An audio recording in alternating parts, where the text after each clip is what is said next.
Assalamualaikum warahmatullahi wabarakatuh. Saya Muammar dari kelas AV6 Makul Cultural Studies akan menjelaskan tentang transnasionalis. Kebudayaan bukanlah entitas statis, melainkan dibentuk oleh praktik dan makna yang berubah yang beroperasi pada level sosial yang berbeda. Kebudayaan nasional dipahami dan disikapi oleh kelompok sosial yang berbeda. Representasi kebudayaan nasional adalah gambaran dari simbol dan praktik yang dikedepankan pada kondisi historis tertentu demi tujuan tertentu oleh kelompok masyarakat tertentu. Identitas nasional adalah cara untuk menyatukan kemajemukan kultural, sedangkan kata hal kebudayaan sebagai satu kesatuan dan disatukan melalui penggunaan bentuk kekuasaan kultural yang berbeda. Apa sih kebudayaan itu? Kebudayaan adalah suatu hasil karya manusia demi berlangsungnya kehidupan, bertujuan untuk menunjukkan identitas sosialnya. Kebudayaan itu seni sekaligus nilai, norma, dan benda simbolis kehidupan. Ia juga merupakan soal kreativitas dan perubahan.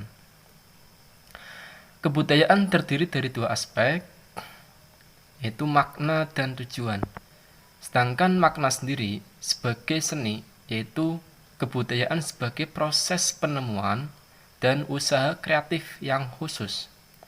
Sedangkan tujuannya adalah tujuan sebagai fungsi praktis dalam kehidupan sehari-hari.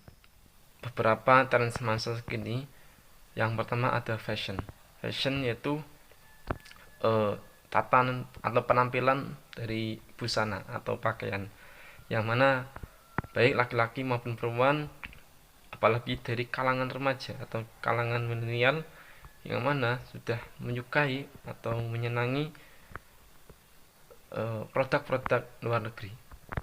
Yang kedua, gaya rambut. Gaya rambut mengikuti para aktor-aktor atau artis-artis yang mungkin meninggalkan gaya rambut yang dahulu, terus mengubahnya dengan gaya rambut yang mereka ikuti para tokoh-tokohnya. Terus ada drakor. Drakor sendiri pun sangat disukai oleh banyak wanita, terutama kalangan wanita, kalangan remaja yang wanita. Terus yang terakhir ada make up. Make up pun mereknya itu bervariasi dan bahkan sangat bersaing harganya. Saya lanjutkan untuk K-pop. Di sini saya mencontohkan K-pop yang mungkin masa kini itu menjadi tren bagi kalangan milenial. K-pop sendiri singkatan dari Korean Pop. Jenis musik populer berasal dari Korea Selatan. Banyak artis dan kelompok musik pop Korea sudah menembus batas dalam negeri dan populer di mancanegara. Kegandrungan akan musik K-pop merupakan bagian yang tak terpisahkan dari demam Korea atau Korean Wave di berbagai negara. Apa sih itu Korean Wave? Korean Wave itu berbagai macam. Yang pertama ada boy band atau girl band dengan gaya dan penampilan yang sangat menarik sehingga menarik perhatian bagi kaum milenial. Dari lagu-lagunya, musiknya yang keren sehingga sangat besar sekali perhatiannya kepada kaum milenial. Terus ada fashion yang tadi saya sebutkan. Fashion sendiri mengikuti gaya mereka, yang mana lebih elegan, terlihat cool dan simple.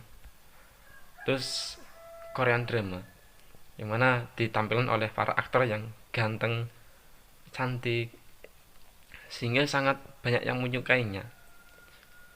Dengan adanya Korean Wave ini, penyebab pasar musik Indonesia hampir setiap tahun bahkan bulan banyak digelar konser musik, seperti maksudnya konser musik Korea, seperti musik Bank, SM Town, dan lain-lain. Korean Web ini masih memang sedang booming di dunia. Jadi apapun yang berbau Korea, orang akan senantiasa memperhatikan, dan kita mulai melalaikan budaya bangsa kita sendiri. Jadi budaya yang lokal akan tersingkirkan. Dengan budaya-budaya yang datangnya dari Korea, itu akan sangat mudah untuk dicerna atau dipahami bagi kalangan muda sekarang. Terus apa sih gelombang adanya Korean dan perkembangannya? Korea muncul banyak stasiun TV ya, atau yang menayangkan drama, Korean drama, produksi Korea Selatan. Jadi gak heran kalau sekarang itu banyak sekali yang menampilkan atau menayangkan film-film yang berbau Korea. Contoh RCTI yang menayangkan pemutaran drama Antum in My Heart. Daya jual drama sangat tinggi sehingga puncaknya terjadi saat serial Winter Sonata diputar di Jepang, Taiwan, dan Asia Tenggara. Hal itu membuat masyarakat Indonesia mulai mengenal artis Korea dan mencari informasi tentang artisnya atau aktornya yang menarik perhatian mereka. Nanti yang diperankan oleh laki-laki yang tampan, perempuan yang cantik, sehingga banyak sekali peminatnya. Sejak saat itulah Hallyu atau demam muncul. Nah, demam Korea muncul. Siapa lagi sih selain itu ada budaya apa? Yaitu ada hanbok, yang mana pakaian khas dari Korea yang disukai sekali banyak, khususnya itu kalangan wanita. Terus ada makanan Korea, atau bisa belajar membuat makanan Korea, terlihat cool atau terlihat simple dan terlihat wah, sehingga dipandang orang itu wah itu makanan Korea mahal tuh ya. Satu lagi Hangul atau belajar berbahasa Korea. Jadi banyak sekali orang-orang yang demi bisa ke Korea itu harus bisa belajar Hangul. Seiring dengan perkembangannya, akhirnya banyak remaja Indonesia yang mulai meniru gaya dan mengikuti budaya Korea. Dalam konsepsi budaya populer yang dibawa Korea berada dalam dimensi konkret yang terwujud dalam artefak-artefak budaya seperti lagu, drama, film, musik, dan program TV, makanan, bahasa. Sedangkan dimensi abstrak yang berupa nilai, norma, kepercayaan, tradisi, dan makna yang terkandung secara tidak langsung. Dengan demikian, perkembangan budaya K-pop di Indonesia merupakan perwujudan globalisasi dalam dimensi komunikasi dan budaya. Globalisasi dalam dimensi ini akan terjadi karena adanya proses mengkreasikan, mengadakan, menekankan, dan mengintensifikasi pertukaran serta keterkandungan informasi dalam dunia hiburan. Dalam hal ini, hiburan Korea, sumber kandungan ini masih dalam dimensi konkret. Meskipun demikian, jika Korean Wave ini tidak disertai dengan apresiasi terhadap budaya nasional, dikhawatirkan ekstensi budaya nasional bergeser nilainya menjadi budaya marginal atau pinggiran. Nah, pengaruhnya apa sih? Pengaruhnya yang pertama, budaya lokal tersingkirkan. Nah, itu yang pertama. Jadi budaya-budaya yang ada yang asli dari diri kita sendiri itu akan tersingkirkan dengan bergantinya budaya-budaya luar. Yang kedua, budaya hidup boros, yang mana demi seorang fansnya, seorang aktornya, dia berani membeli barang-barangnya atau hidup mewah sesuai dengan apa yang dilakukan oleh aktornya. Dan budaya-budaya yang masuk dari sisi pakaian dan lain sebagainya. Terus munculnya fan war atau munculnya perselisihan antara fansnya, itu yang mana fans ini tidak suka itu sehingga terjadi fanwar atau perselisihan, pertengkaran.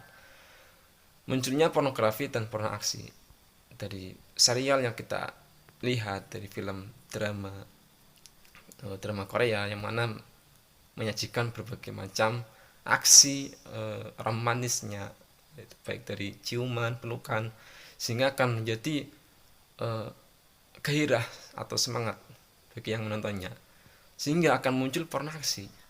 Jadi kesimpulannya apa? Tren nasional menjadi tantangan tersendiri bagi kaum milenial saat ini, yang lebih dominan, lebih menyukai budaya luar daripada budaya lokal sendiri, yang mana seperti adat Jawa dan lain sebagainya itu tersingkirkan. Seperti makanan khas Jawa, makanan khas dari Indonesia itu dapat tersingkirkan dengan adanya budaya-budaya luar. Yang kedua, dipengaruhi oleh perkembangan iptek yang selalu berkembang. Jadi tidak mustahil bahwa alat komunikasi selalu ada perkembangan, selalu ada kemajuan di dalamnya. Yang ketiga, menjadi tugas tersendiri untuk bisa mengerem pada demam-demam budaya luar. Jadi ada tugas tersendiri bagaimana caranya mengerem kita tetap menyukai para artis, para aktor-aktor main drama dan pakaian khasnya, tapi kita harus bisa mengerem pada demam-demam atau koran waves tersebut. Dan terakhir, menjadi PR pemerintah dalam pentingnya mengapresiasi budaya lokal serta mengembangkan bagi kaum milenial. Jadi harus diapresiasi ketika ada budaya-budaya yang ditampilkan oleh masyarakat, itu harus diapresiasi. Mungkin seperti itu penjelasan dari saya. Terima kasih dan mohon maaf banyak sekali kekurangannya. Assalamualaikum warahmatullahi wabarakatuh. Perkenalkan, nama saya Muhammad Arfan Pramana Isakta. Saya dari kelas Cultural Studies. Di sini saya akan menjelaskan terkait dengan globalisasi.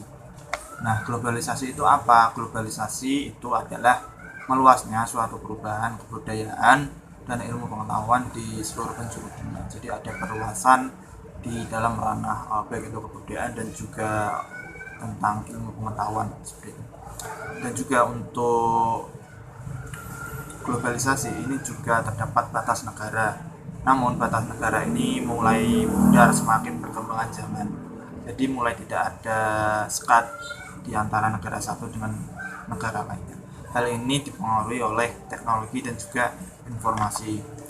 Nah, mengapa bisa pudar? Mengapa bisa tidak ada sekat? Hal ini karena seseorang itu sudah mulai bebas kemanapun ia pergi dengan menggunakan transportasi modern. Transportasi modern yang berupa seperti pesawat terbang, terus juga ada kereta api ataupun transportasi yang lainnya. Dan juga yang kedua ada akses komunikasi. Berbeda wilayah atau berbeda negara ini juga mudah dijangkau oleh masing-masing individu. Jadi masing-masing individu ini sangat mudah sekali untuk menjangkau walaupun ia berbeda wilayah atau berbeda negara dengan menggunakan melalui internet seperti itu. Nah, apa sih penyebabnya? Di sini ada 4 penyebab. Bisa dilihat di slide nanti jika ada slide-nya. Yang pertama itu penyebabnya karena sains dan teknologi. Sains dan teknologi ini disebabkan karena ada perkembangan, ada perubahan, perkembangan yang semakin canggih. Teknologi itu semakin berkembang dan dibutuhkan serta diinginkan oleh banyak orang seperti itu. Nah, yang kedua ada transparansi plus. Komunikasi massa ini berkembang begitu terbuka untuk kalangan masyarakat pada umumnya.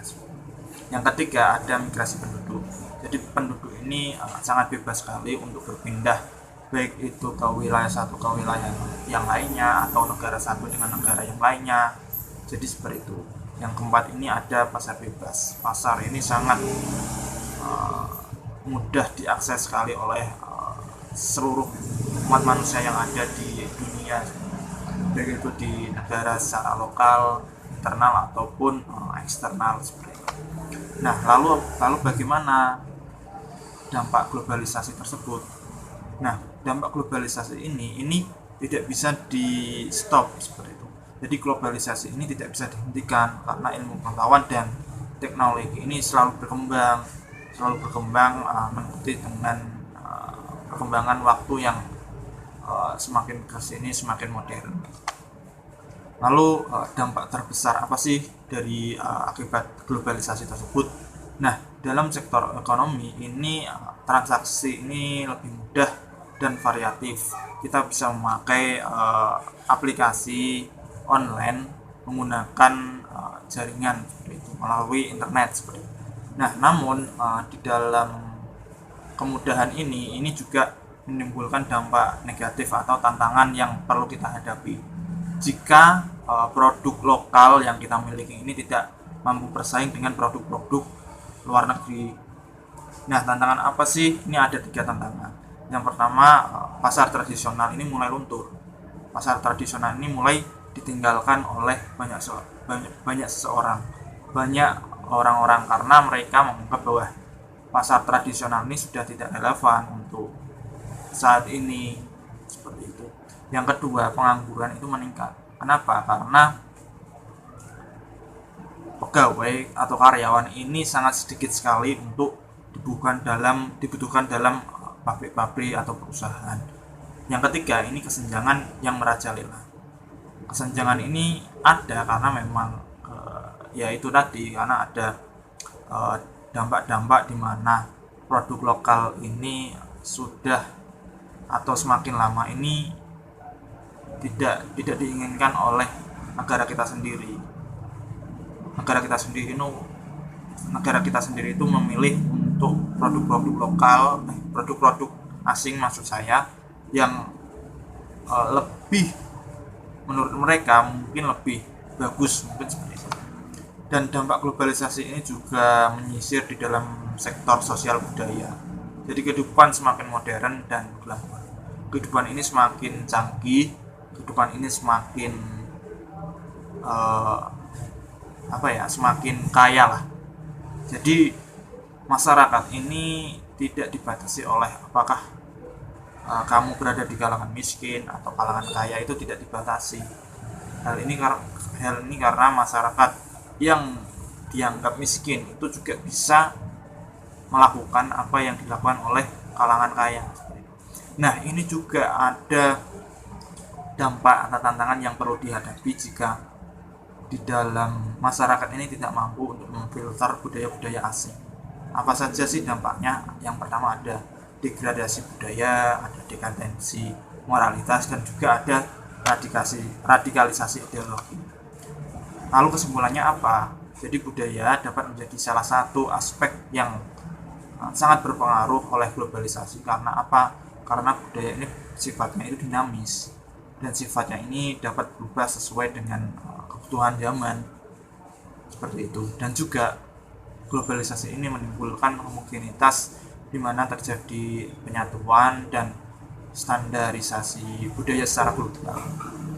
Artinya terdapat budaya tunggal yang nilai-nilainya ini dianut secara universal, dianut secara seluruh masyarakat pada umumnya. Mungkin itu saja penjelasan dari saya. Terima kasih. Saya Kinta Vidi Aji dari kelompok terakhir akan menyampaikan atau memaparkan tentang teori postkolonial. Langsung saja, yang pertama ada pengertian postkolonial. Postkolonial secara etimologis berasal dari kata post dan kolonial. Post yang berarti setelah atau sesudah, sedangkan kata kolonial berasal dari akar kata kolonial yang berarti tanah atau pemukiman. Secara etimologis, kolonial tidak mengandung arti penjajahan, penguasaan, pendudukan, dan konotasi eksploitasi lainnya. Ada berbagai pendapat dari beberapa tokoh tentang pengertian postkolonial tersebut. Yang pertama ada Ashcroft. Teori postkolonial menurut Ashcroft digunakan secara luas dalam berbagai cara, termasuk kajian dan analisis pendudukan teoriti oleh orang-orang Eropa. berbagai institusi kolonial Eropa, operasi imperialis seluk-beluk, pembentukan subjek dalam wacana kolonial, dan perlawanan dari subjek-subjek tersebut. Yang kedua, ada postkolonial menurut Lomba. Diartikan sebagai perlawanan terhadap dominasi kolonial dan warisan-warisannya yang tetap ada hingga saat ini. Dan yang terakhir ada postkolonial menurut Slemon. Ia berpendapat bahwa teori postkolonial tidak merujuk pada satu negara, melainkan pada kondisi-kondisi yang ditinggalkannya. Dan yang selanjutnya ada bidang kajian postkolonial. Postkolonial sebagai sebuah kajian yang muncul pada tahun 1970-an. Studi postkolonial di Barat salah satunya ditandai dengan kemunculan buku Orientalisme karya Edward Said. Bidang kajian postkolonialisme antara lain adalah filsafat, film, sastra, dan bidang-bidang lain yang mengkaji legalitas budaya yang terkait dengan bidang kolonial. Dan yang terakhir ada ciri-ciri postkolonial. Ciri-ciri postkolonial yang pertama, anti-esensialisme, yaitu bahwa sastra bukan suatu teks yang ajek dan permanen, tetapi hasil bentukan realitas di luarnya. Yang kedua, anti-determinisme, yaitu bahwa sastra bukan teks yang pasif, yang dibentuk secara tetap dan pasti sebuah struktur, tetapi juga menciptakan dan membentuk struktur-struktur baru. Yang ketiga, anti-universalisme, yaitu bahwa sastra bukan teks yang berlaku secara universal, tetapi lahir dari negosiasi kulturalnya sendiri yang bersifat lokal dan partikular. Yang keempat, kajian postkolonial bukanlah kajian yang terpaku pada aspek formal dan struktural dari karya sastra, tetapi kajian yang ingin membaca secara cair, fleksibel, dan radikal dimensi-dimensi kritis dari sastra. Dan yang terakhir, pada kajian postkolonial, kekuasaan tersebut adalah relasi-relasi kuasa yang diakibatkan oleh penjajahan dan kolonisasi. Yaitu mungkin yang dapat saya sampaikan. Jika ada kurang lebihnya, saya mohon maaf. Wassalamualaikum warahmatullahi wabarakatuh.